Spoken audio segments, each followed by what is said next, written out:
മലയാള സിനിമയിൽ പതിറ്റാണ്ടുകളായി നിറഞ്ഞു നിൽക്കുന്ന സംവിധായകനാണ് ജോഷി. ജയൻ മുതൽ ജോജു വരെയുള്ള മലയാള സിനിമയിലെ നായകന്മാരെ വെച്ച് സിനിമയെടുത്തിട്ടുള്ള അദ്ദേഹം മലയാളത്തിലെ കൊമേഴ്ഷ്യൽ സിനിമകളുടെ തലതൊട്ടപ്പനാണ്. മമ്മൂട്ടി, മോഹൻലാൽ തുടങ്ങിയ സൂപ്പർ താരങ്ങൾക്ക് നിരവധി ഹിറ്റുകൾ സമ്മാനിച്ച സംവിധായകൻ കൂടിയാണ് ജോഷി. മമ്മൂട്ടിയുടെ കരിയറിലെ തന്നെ ഏറ്റവും വലിയ വിജയവും ഗംഭീര തിരിച്ചുവരവായും വിലയിരുത്തപ്പെടുന്ന ന്യൂഡൽഹി അടക്കം ധ്രുവം, കൗരവർ, നിറക്കൂട്ട് തുടങ്ങിയ മമ്മൂട്ടിയും ജോഷിയും ഒന്നിച്ച ചിത്രങ്ങളൊന്നും മലയാള പ്രേക്ഷകർക്ക് മറക്കാൻ കഴിയില്ല. മമ്മൂട്ടി ഒരു സൂപ്പർ സ്റ്റാറായി മാറുന്നതിൽ ജോഷി എന്ന സംവിധായകൻ വഹിച്ച പങ്ക് ചെറുതല്ല.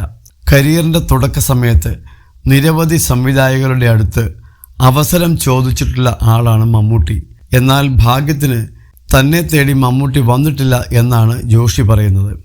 മമ്മൂട്ടിയെ ആദ്യമായി കാണുന്നത് മേള എന്ന ചിത്രത്തിൻ്റെ പോസ്റ്ററിലാണെന്നും അത് തനിക്ക് നന്നായി ഇഷ്ടപ്പെട്ടുവെന്നും ജോഷി പറയുന്നു. പിന്നീട് ആദ്യമായി നേരിൽ കാണുമ്പോൾ സജിൻ എന്നാണ് മമ്മൂട്ടിയുടെ പേരെന്നും അദ്ദേഹം കൂട്ടിച്ചേർത്തു. വനിതാ മാഗസിനോട് സംസാരിക്കുകയായിരുന്നു ജോഷി.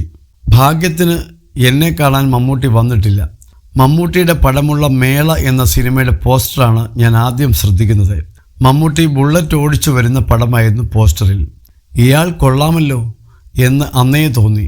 പിന്നീട് പ്രസാദ് സ്റ്റുഡിയോയിൽ വെച്ചാണ് നേരിൽ കാണുന്നത്. PG വിശ്വംഭരൻ്റെ സ്ഫോടനം എന്ന സിനിമയുടെ ജോലിയുമായി ബന്ധപ്പെട്ട്. പക്ഷേ അന്ന് സജിൻ എന്നായിരുന്നു മമ്മൂട്ടിയുടെ പേര്. ആ രാത്രി എന്ന സിനിമയിലാണ് മമ്മൂട്ടിയുമായി ആദ്യമായി ഒന്നിക്കുന്നതെന്ന് ജോഷി പറയുന്നു.